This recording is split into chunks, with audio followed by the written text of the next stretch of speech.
हमारे YouTube channel the creators पे और मैं सनी कुमार आपका अपने चैनल पे बहुत बहुत स्वागत करता हूं। जैसे कि आपको पता है कि हम लोग की जो सीरीज चल रही है वो इकोनॉमिक्स की चल रही है, जिसमें हम लोग अब तक 5 को लेसन आसानी से और अच्छे पूर्वक पढ़ चुके हैं लोग, जिसकी लिंक आपको डिस्क्रिप्शन बॉक्स में दे दी गई है। यदि कोई छात्र हमसे नए जुड़ रहे हैं तो वो उस डिस्क्रिप्शन बॉक्स में जाकर उसकी लिंक से पहले से लेकर मतलब लेसन 1 से लेकर लेसन 5 तक के वीडियो को आसानी से देख कर समझ सकते हैं। कहीं भी कोई कठिनाई हो तो आप हमें कमेंट करके जरूर से बताएं। आज हम लोग अपने जो क्लास 10th के बच्चों के लिए पढ़ रहे थे लोग, वो हमारा आज का छठा लेसन है, लेसन 6। इसके बाद हमारा मात्र एक ही लेसन बचेगा और इसके तब ये 7 लेसन पढ़ने के बाद हमारा बुक पूरी तरह से समाप्त हो जाएगा। देखिए, जो छठा लेसन है उस चैप्टर का नाम है वैश्वीकरण। इन शॉर्ट इसको अंग्रेजी में ग्लोबलाइजेशन भी कहा जाता है। ये चैप्टर को शुरू करने से पहले एक छोटी सी कहानी है कि जिसके बारे में आप लोग 2 बार पहले भी पढ़ चुके हैं लोग हम ही से। 90-91 का दौर था और भारत में आर्थिक मंदी के बादल संकट छाए हुए थे। भारत के पास पैसे की काफ़ी कमी हो चुकी थी और पैसे की कमी इतनी थी कि भारत के पास मात्र 15 दिन के लिए पैसा बचा था कि वो अपना पैसे से किसी दूसरे देश से किसी अन्य वस्तु का आयात कर पाए। तब भारत के तत्कालीन प्रधानमंत्री पी.वी. नरसिम्हा राव और वित्त मंत्री डॉक्टर मनमोहन सिंह ने रिजर्व बैंक ऑफ इंडिया से अपना 49 क्विंटल सोना लिया और बैंक ऑफ इंग्लैंड में ले जाकर गिरवी रखा। कुछ पैसे भारत में आए और उस पैसे को लेकर भारत में अर्थव्यवस्था को सुधारने के उद्देश्य से एक नियम लागू किया गया जिसे कहा गया नई आर्थिक नीति। यह क्वेश्चन आपको 2 बार मिलेगा। एक बार पूछा जाता है कि नई आर्थिक नीति कब लागू हुई थी, तो वो हम लोग इतिहास में पढ़ेंगे लोग दूसरे लेसन में कि लेनिन जारी किया था रूस की अर्थव्यवस्था को सुधारने के लिए। लेकिन यह वाली जो हम लोग नई आर्थिक नीति पढ़ रहे हैं वो हम लोग भारत में पढ़ रहे हैं लोग। तो आइए शुरू करते हैं नई आर्थिक नीति से। यहाँ तक आपने समझ लिया कि नई आर्थिक नीति भारत में क्यों लागू हुई, क्योंकि भारत में आर्थिक संकट का दौर चल रहा था। देखिए, 1991 में नई आर्थिक नीति भारत में लागू की गई। तो हमारा यही क्वेश्चन बनता है कि भारत में नई आर्थिक नीति कब लागू हुई थी, तो आप कहेंगे 1991। कन्फर्म कंठस्थ किसी भी कीमत पर आपको इसको याद करना पड़ेगा कि भारत में नई आर्थिक नीति कब लागू हुई थी, तो 1991 में। 1991 में भारत में नई आर्थिक नीति लागू होती है। नाम से ये स्पष्ट है कि एक ऐसी पॉलिसी, एक ऐसी नीति बनाई गई जो नई थी और किसके सुधार के लिए बनाई गई थी, तो आर्थिक सुधार के लिए, यानी अर्थव्यवस्था के सुधार के लिए यह नीति बनाई गई थी। नई आर्थिक नीति में हुआ क्या, देखिए क्वेश्चन भी आता है हमारा लघुत्तरीय क्वेश्चन है कि नई आर्थिक नीति का मतलब क्या है। तो देखिए, नई आर्थिक नीति का अभिप्राय उन नीतियों से है जिसे सरकार ने अर्थव्यवस्था में कुशलता, लाभदायकता, उत्पादकता और प्रतियोगिता शक्ति के स्तर में वृद्धि करने के उद्देश्य से लागू किया था। तो नई आर्थिक नीति क्यों लागू हुई, तो देखिए नई आर्थिक नीति का मतलब उन नीति से है, मतलब उस नीति से है जिसे सरकार ने लागू किया। सरकार ने किस क्षेत्र में लागू किया, तो अर्थव्यवस्था के क्षेत्र में। क्या करने के लिए, तो भारत की अर्थव्यवस्था को कुशल बनाने के लिए, लाभदायकता के स्तर में वृद्धि करने के लिए, उत्पादन स्तर बढ़ाने के लिए, प्रतियोगिता शक्ति के स्तर में वृद्धि करने के लिए और इसके साथ साथ भारत में आर्थिक व्यवस्था सुधार किया जाए, इसलिए लागू किया गया था नई आर्थिक नीति। तो जब भी आपसे पूछा जाए कि नई आर्थिक नीति में किन बातों पर जोर दिया गया, तो अर्थव्यवस्था को कुशल बनाना चाहिए, लाभ बढ़ाने के लिए, उत्पादन स्तर में वृद्धि करने के लिए और कंपटीशन का मार्केट यानी प्रतियोगिता शक्ति के स्तर में वृद्धि करने के उद्देश्य से नई आर्थिक नीति लागू हुई। जब नई आर्थिक नीति भारत में लागू हुई तो उसके तहत 3 चीज़ लागू किए गए, जिसको कभी कभी आप देखिएगा कहीं लिखा रहता है एलपीजी फॉर्मूला क्या है, या एलपीजी फॉर्मूला भी इसे शॉर्टकट में कहा जाता है। एल का मतलब होता है लिबरलाइजेशन, पी का मतलब होता है प्राइवेटाइजेशन और जी का मतलब होता है ग्लोबलाइजेशन। लिबरलाइजेशन उदारीकरण, प्राइवेटाइजेशन निजीकरण और ग्लोबलाइजेशन यानी वैश्वीकरण। तो आपसे पूछा जाता है ऑब्जेक्टिव में, बिहार बोर्ड में बहुत फेमस क्वेश्चन है कि नई आर्थिक नीति में कौन सी नीतियाँ लागू हुई, तो उदारीकरण, निजीकरण, वैश्वीकरण। उदारीकरण, निजीकरण, वैश्वीकरण, याद रखेंगे। उदारीकरण, निजीकरण, वैश्वीकरण और डी में लिखा रहेगा इनमें से सभी। तो आप टिक करेंगे इनमें से सभी। तो नई आर्थिक नीति में लागू किया गया उदारीकरण को, निजीकरण को और वैश्वीकरण को। इसी को हम लोग पहले सबसे अच्छा से देखते हैं। देखिए, उदारीकरण क्या है। वैसे तो उदार शब्द का मतलब होता है दयालु। उदारीकरण का अभिप्राय सरकार द्वारा लगाए गए सभी अनावश्यक, अनावश्यक का मतलब होता है कि जिसकी आवश्यकता नहीं है, उदारीकरण का अभिप्राय सरकार द्वारा लगाए गए सभी अनावश्यक नियंत्रण और प्रतिबंध। कहने का मतलब यह है कि वे सारे नियंत्रण और प्रतिबंध जिसकी आवश्यकता उस समय के दौर में ऐसा लगा सरकार को कि इसकी आवश्यकता नहीं होनी चाहिए, तो सरकार ने क्या किया, वे सारे अनावश्यक नियंत्रण और प्रतिबंध को समाप्त कर दिया। जैसे व्यापार करने के लिए परमिट लेना पड़ता था, कोटा का झंझट होता था, लाइसेंस लेना पड़ता था, इस सब को समाप्त कर दिया गया। यानी कि कह दिया गया, मतलब आप समझ सकते हैं कि दूसरे देश की कंपनी को कहा गया कि आप भारत में आइए और व्यापार कीजिए ताकि आसानी से व्यापार हो सके। परमिट, कोटा, लाइसेंस, इस सब का झंझट खत्म कर दिया गया, व्यापार को आसान बना दिया गया ताकि आसानी से व्यापार हो सके। तो उदारीकरण क्या है, तो उदारीकरण का अभिप्राय सरकार द्वारा लगाए गए सभी अनावश्यक यानी जिसकी आवश्यकता नहीं है नियंत्रण और प्रतिबंध जैसे परमिट, लाइसेंस और कोटा, इन सभी को समाप्त कर दिया गया। तो अब याद रखेंगे। अब आते हैं हम निजीकरण पर, प्राइवेटाइजेशन। देखिए, निजीकरण का मतलब होता है, अब नाम से स्पष्ट रूप से पढ़ पा रहे होंगे कि किसी चीज़ को निजी व्यक्ति या निजी कंपनी के हाथ में सौंप देना। तो चूंकि सरकार के पास पैसे की कमी थी तो सरकार ने अपने उद्योग को, जो सरकार उद्योग चला रही थी, उसके क्या किया कि किसी प्राइवेट कंपनी या व्यक्ति के हाथ में सौंप दिया। तो निजीकरण का अभिप्राय है निजी कंपनी द्वारा, कोई भी निजी कंपनी जिसका मालिक कोई व्यक्ति होगा, तो निजी कंपनी द्वारा सार्वजनिक क्षेत्र के उद्यमों, यानी सार्वजनिक मतलब सरकारी क्षेत्र के उद्योगों पर पूर्ण रूप से या आंशिक रूप से, पूर्ण रूप से मतलब हो गया या तो सरकार ने अपनी उस कंपनी को पूरी तरह से निजी व्यक्ति के हाथ में सौंप दिया, या तो सरकार ने पार्टनरशिप में, यानी कि 60% सरकार का, 40% प्राइवेट का, या 70% प्राइवेट का, 30% सरकार का, तो आंशिक रूप से स्वामित्व प्राप्त कर लिया। किसने, तो निजी कंपनी ने। तो निजीकरण का अभिप्राय है निजी कंपनी द्वारा सार्वजनिक क्षेत्र के उद्यमों पर पूर्ण रूप से या आंशिक रूप से स्वामित्व प्राप्त करना। यानी सरकारी कंपनी पर अधिकार किसका हो गया, निजी कंपनी के हाथ में दे दिया गया।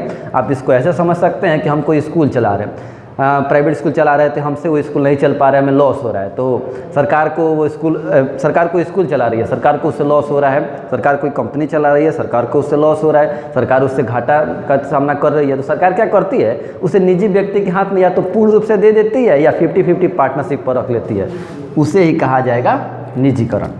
वैश्वीकरण चैप्टर है हम लोग का है, वैश्वीकरण, ग्लोबलाइजेशन। देखिए, वैश्वीकरण एक ऐसी प्रक्रिया है जिसके अंतर्गत विश्व की सभी अर्थव्यवस्थाओं को एक दूसरे के साथ जोड़ दिया गया। याद रखेंगे, वैश्वीकरण एक ऐसी प्रक्रिया है जिसके अंतर्गत विश्व की सभी अर्थव्यवस्थाओं को एक दूसरे के साथ जोड़ दिया गया।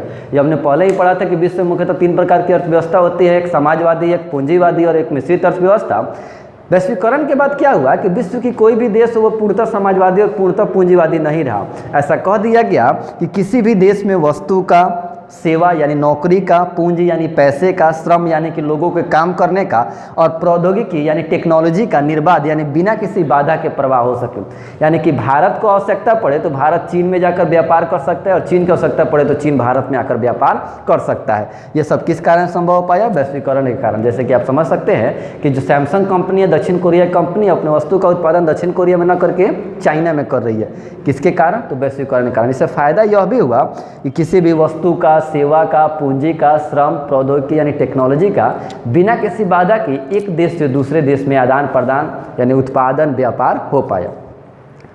तो अब तक हमने जो भी पढ़ा हम उससे एक बार रिपीट करते हैं। हमने सबसे पहले पढ़ा था कि 1991 में लागू हुई थी नई आर्थिक नीति। जब भी आपसे पूछा जाए कि नई आर्थिक नीति कब लागू हुई थी तो आप कहेंगे 1991 में। नई आर्थिक नीति के तहत क्या हुआ, तो नई आर्थिक नीति के तहत अर्थव्यवस्था को कुशल बनाने, लाभ बढ़ाने के लिए प्रतियोगिता यानी कंपटीशन का मार्केट बढ़ाने और उत्पादन के स्तर में वृद्धि करने के उद्देश्य से नई आर्थिक नीति 1991 में भारत सरकार ने लागू की, जिसके तहत 3 चीज़ें लागू हुई, उदारीकरण, निजीकरण, वैश्वीकरण। उदारीकरण क्या है, तो उदारीकरण का मतलब होता है उदार यानी दयालु यानी व्यापार पर से सारा प्रतिबंध हटा दिया गया। तो उदारीकरण का अभिप्राय सरकार द्वारा लगाए गए सभी अनावश्यक यानी जिसकी आवश्यकता नहीं थी वे सारे नियंत्रण और प्रतिबंध जैसे परमिट, कोटा और लाइसेंस इस सबको समाप्त कर दिया गया।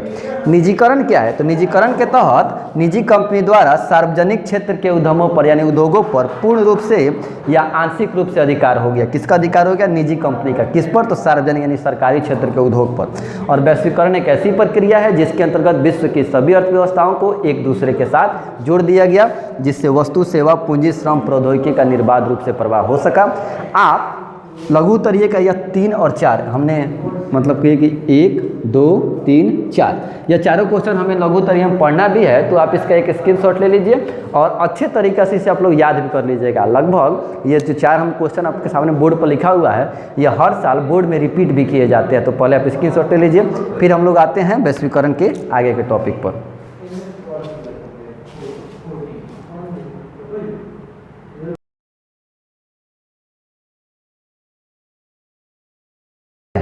और जब तक आपने पढ़ लिया कि 1991 की नई आर्थिक नीति में क्या लागू किया गया, उदारीकरण क्या है, निजीकरण क्या है, वैश्वीकरण क्या है। तो चूंकि चैप्टर का नाम वैश्वीकरण है, तो इसी से संबंधित हमें अगला टॉपिक पढ़ना है कि क्वेश्चन आता है ऑब्जेक्टिव में। पहले याद करेंगे कि वैश्वीकरण के कितने अंग होते हैं। यह क्वेश्चन आप याद रखिएगा। वैश्वीकरण के मुख्यतः 5 अंग होते हैं। कभी कभी छात्र एक बात पर कन्फ्यूज हो जाते हैं कि वैश्वीकरण के 5 अंग होते हैं कि 3 अंग होते हैं।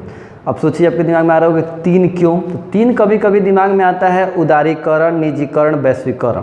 तो चूंकि तो आप अभी वीडियो देखे हैं या फिर अभी पढ़े हैं तो आपको लगेगा कि वैश्वीकरण के 3 अंग नहीं होंगे, लेकिन कभी कभी आप कंफ्यूज हो जाएंगे कि वैश्वीकरण के 3 अंग होते हैं कि 5 अंग होते हैं। तो आप हमेशा याद रखेंगे कि वैश्वीकरण के 3 नहीं बल्कि 5 अंग होते हैं।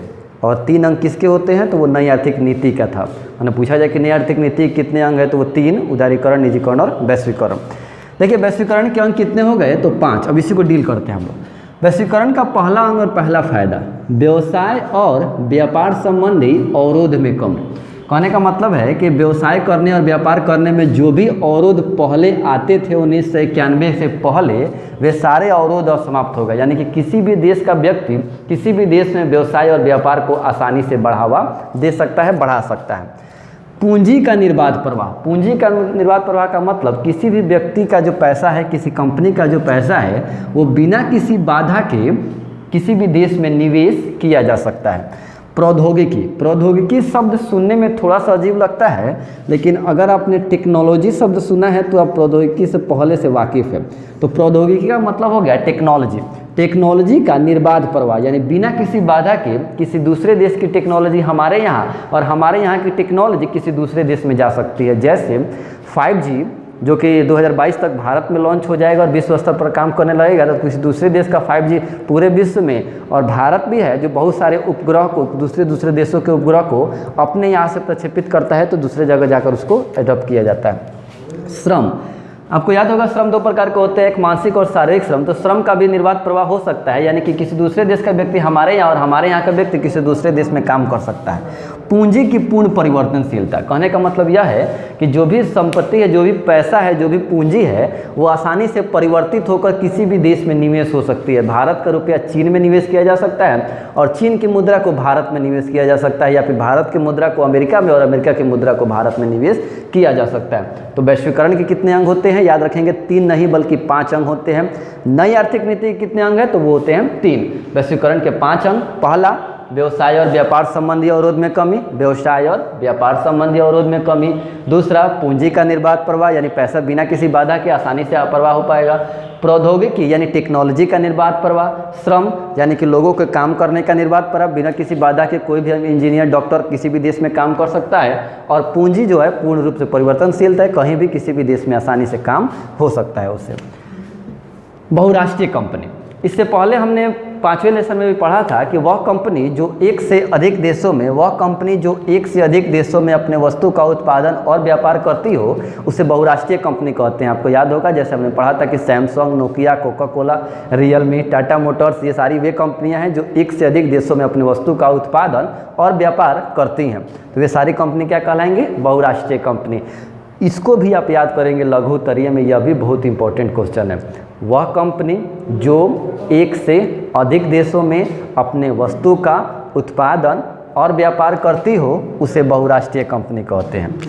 निवेश क्या है और विदेशी निवेश क्या है। देखिए, भूमि मतलब जमीन, घर, परिवहन या अन्य संपत्ति के खरीदने में व्यय की गई मुद्रा निवेश कहलाती है। कहने का मतलब है कि मोबाइल खरीदने में, ज़मीन खरीदने में, घर खरीदने में, बाइक खरीदने में, कार खरीदने में जो पैसा हम व्यय कर रहे हैं वही पैसा क्या कहलाएगा, निवेश कहलाएगा। जैसे कि मोबाइल खरीद रहे हैं तो हो सकता है कि मोबाइल का हम अच्छा से उपयोग करके अपना पढ़ाई करें, तो वो हमने वहाँ निवेश किया तो उससे हमको फ़ायदा होगा। हम कार खरीद रहे हैं या फिर हम बाइक खरीद रहे हैं तो उससे हमारा व्यापार आसानी से हो पाएगा। विदेशी निवेश क्या है, किसी बहुराष्ट्रीय कंपनी द्वारा, Samsung, Nokia, Coca Cola, Tata Motors जो सभी देशों में व्यापार करती हो, तो किसी बहुराष्ट्रीय कंपनी द्वारा किसी देश में व्यापार बढ़ाने के उद्देश्य से, किसी बहुराष्ट्रीय कंपनी द्वारा किसी देश में व्यापार बढ़ाने के उद्देश्य से किए गए व्यय को यानी किए गए खर्च को विदेशी निवेश कहते हैं। कहने का मतलब यह है कि रिलायंस कंपनी या जियो कंपनी जो भारत की कंपनी है, वो यदि चीन में जाकर अपना पैसा निवेश करके वहाँ व्यापार बढ़ावा दे रही है तो चीन में उस भारत की कंपनी को क्या कहा जाएगा, विदेशी निवेश कहा जाएगा। या फिर सैमसंग जो दक्षिण कोरिया की कंपनी है, भारत के बेंगलुरु में आकर अपना कंपनी का प्रोडक्ट अपनी कंपनी लगा रही हैं, मैन्युफैक्चरिंग कर रही हैं, तो सैमसंग द्वारा भारत में किया गया काम क्या कहलाएगा, विदेशी निवेश कहलाएगा। कहने का मतलब यह है कि जब कोई बहुराष्ट्रीय कंपनी किसी दूसरे देश में व्यापार बढ़ाने के उद्देश्य से अपना पैसा निवेश करती है तो वो कहलाता है विदेशी निवेश। एक बार रिकॉल कर लेते हैं हम लोग। वैश्वीकरण कितने अंग हैं, 5। व्यवसाय और व्यापार संबंधी अवरोध में कमी हो जाएगी, यानी किसी भी देश में व्यापार करने में बाधा नहीं आएगी। पैसे का निर्बाध प्रवाह होगा, टेक्नोलॉजी का निर्बाध प्रवाह होगा, श्रम यानी काम करने की छूट रहेगी, कोई व्यक्ति किसी भी देश में व्यापार कर सकता है, और पूंजी पूर्ण रूप से परिवर्तित हो जाएगी। वह कंपनी जो एक से अधिक देशों में वस्तु का उत्पादन और व्यापार करती है, बहुराष्ट्रीय कंपनी भूमि, मोबाइल, कार, बाइक ये सब खरीदने के लिए हम जो पैसा खर्च करते हैं वो निवेश। और जब कोई बहुराष्ट्रीय कंपनी अपना व्यापार बढ़ाने के उद्देश्य से किसी दूसरे देश में अपना पैसा निवेश करती है, खर्च करती है, तो वो कहलाता है विदेशी निवेश। आप इसका एक बार स्क्रीनशॉट ले लें, फिर हम लोग इसके अगले टॉपिक पर आते हैं हम लोग।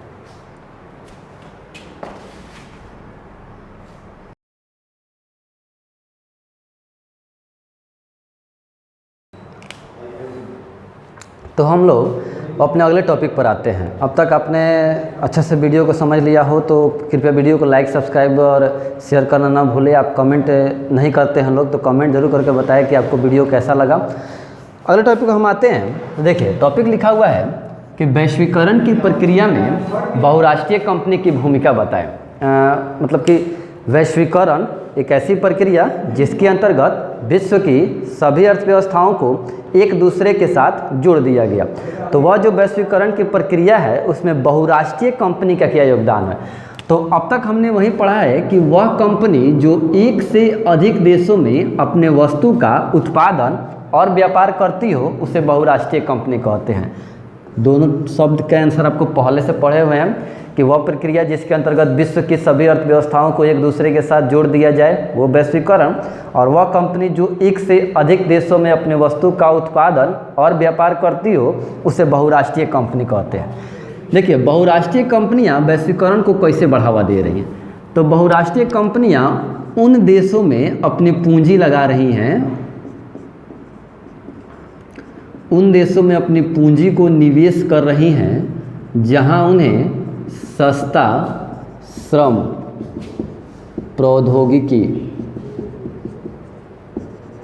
कच्चा माल एवं अन्य संसाधन सस्ते दर पर मिल सके।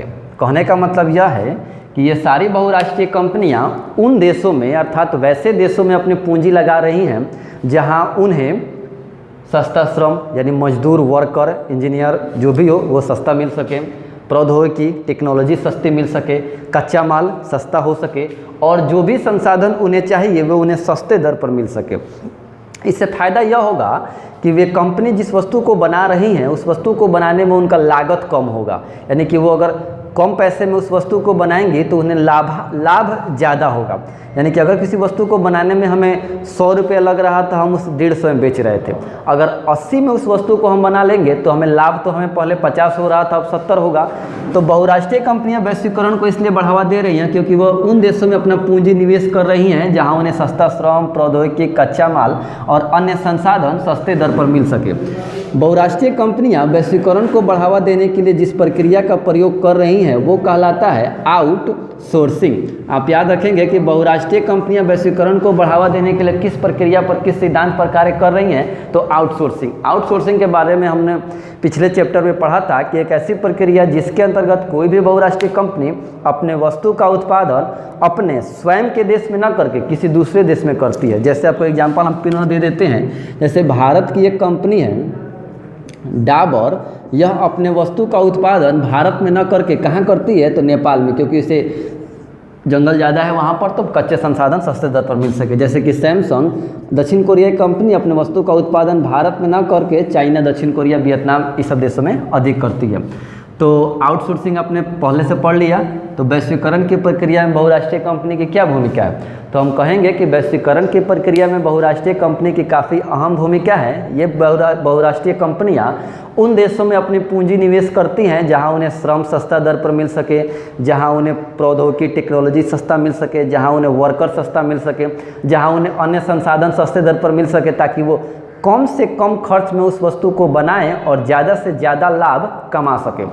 ये बहुराष्ट्रीय कंपनियां जिस प्रक्रिया पर काम कर रही हैं वो प्रक्रिया कहलाती है आउटसोर्सिंग, बाह्य स्रोत, अर्थात वह प्रक्रिया जिसमें एक बहुराष्ट्रीय कंपनी अपने वस्तु का उत्पादन अपने देश में ना करके किसी दूसरे देश या किसी दूसरी संस्था द्वारा कराती है। जैसे भारत की डाबर कंपनी भारत में ना करके नेपाल में, और सैमसंग कंपनी चीन या वियतनाम में अपने वस्तु का उत्पादन कर रही है। चलिए, यदि वैश्वीकरण में तो कह दिया गया कि सब कोई किसी भी देश में व्यापार कर सकता है, तो कोई देश किसी दूसरे देश में अवरोधक बने, किसी दूसरे देश को व्यापार करने में, एक शब्द आता है WTO, world trade organisation. World trade organisation पूर्ण रूप भी आप इसका याद रखेंगे, आपके एग्जाम के लिए महत्वपूर्ण है। पूर्ण रूप फुल फॉर्म पूछ सकता है कि WTO का फुल फॉर्म बताइए, तो वर्ल्ड ट्रेड ऑर्गेनाइजेशन, जिसका हिंदी हो गया विश्व व्यापार संगठन। देखिए, WTO से आपको बहुत सारे ऑब्जेक्टिव याद करना है। पहला इससे पूछा जाता है कि WTO की स्थापना कब हुई थी, तो हम कहेंगे कि WTO की स्थापना हुई थी 1 जनवरी 1995 को। कन्फर्म किसी भी कीमत पर आपको इस ऑब्जेक्टिव को याद करना है कि WTO की स्थापना कब हुई थी, तो 1 जनवरी 1995 को। फिर एक कभी कभी क्वेश्चन पूछा जाता है कि WTO का मुख्यालय कहाँ पर है, तो स्विट्जरलैंड एक बहुत सुंदर देश है, वहाँ पर एक जगह है जिनेवा। तो WTO का मुख्यालय कहाँ पर है, तो जिनेवा में। आप यह दोनों क्वेश्चन याद करेंगे, करना ही है, एग्जाम अच्छा से पास करना है। तो WTO की स्थापना कब हुई थी, 1 जनवरी 1995 को, और WTO का मुख्यालय कहाँ है, जिनेवा में। यह क्वेश्चन इस साल के ऑब्जेक्टिव में पूछा भी गया था कि WTO का मुख्यालय कहाँ है, तो जिनेवा में, और स्थापना 1 जनवरी 1995 को। यदि पूछ दिया जाए कि WTO का पुराना नाम क्या है, तो इसका पुराना नाम है GATT, GATT, GATT। पूछता तो नहीं है बिहार बोर्ड में, लेकिन आप याद रखेंगे WTO का पुराना नाम क्या है, GATT है। अब देखिए, विश्व व्यापार संगठन क्या है, या फिर इसका उद्देश्य क्या है, तो विश्व व्यापार संगठन एक ऐसा संगठन है, तो नाम से आपको दिख रहा है कि यह एक अंतर्राष्ट्रीय संगठन है। तो विश्व व्यापार संगठन एक ऐसा अंतर्राष्ट्रीय संगठन है जिसका मुख्य उद्देश्य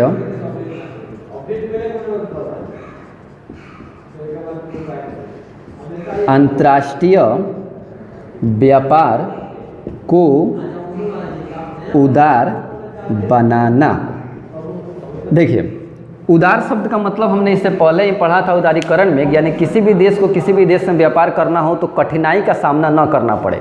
यदि कोई देश किसी भी देश के व्यापार करने में अवरोधक बनता है तब काम करेगा WTO। जैसे हमने यह भी पढ़ा था कि दो देशों के बीच, अपने 9th क्लास में पढ़ा होगा, कि दो देशों के बीच होने वाले झगड़े को विश्व युद्ध में न परिवर्तित हो, युद्ध न हो, इसके लिए काम करती है संयुक्त राष्ट्र संघ। तो दो देशों के बीच होने वाले व्यापार में यदि कोई अवरोधक आता है तब काम करेगा WTO, वर्ल्ड ट्रेड ऑर्गेनाइजेशन। स्थापना 1 जनवरी 1995 को, मुख्यालय इसका जिनेवा में है, पुराना नाम GATT। अब आप याद करेंगे कि WTO पूछता है कि विश्व व्यापार संगठन कब और क्यों अस्तित्व में आया। तो WTO एक अंतर्राष्ट्रीय संगठन है, विश्व व्यापार संगठन एक अंतर्राष्ट्रीय संगठन है जिसका मुख्य उद्देश्य है अंतर्राष्ट्रीय व्यापार को उदार बनाना, यानी विश्व में होने वाले व्यापार को दयालु बनाना, परमिट लाइसेंस कोटा के झंझट में कोई देश न फंसे, आसानी से व्यापार कर सके। एक और क्वेश्चन ऑब्जेक्टिव में याद रखिएगा, पूछता है कि WTO में वर्तमान सदस्य देश कितने हैं। तो इसके वर्तमान सदस्य देशों की संख्या है 164। आपके बुक में 149 दिया होगा, तो बार बार हम बताते हैं कि 149 दिखे और 164 दिखे तो आप 164 टिक कीजिएगा, अगर 164 ना दिखे तो अब आप 149 टिक करेंगे। लेकिन वर्तमान में WTO में कितने सदस्य देश हैं, तो आप 164 याद कीजिएगा। WTO का टॉपिक आपको अच्छा समझ में आ गया होगा। यह एक अंतर्राष्ट्रीय संगठन है जिसका मुख्य उद्देश्य है अंतर्राष्ट्रीय व्यापार को उदार बनाना। स्थापना 1 जनवरी 1995 को, मुख्यालय जेनेवा में, पुराना नाम गेट, वर्तमान सदस्य देश 164।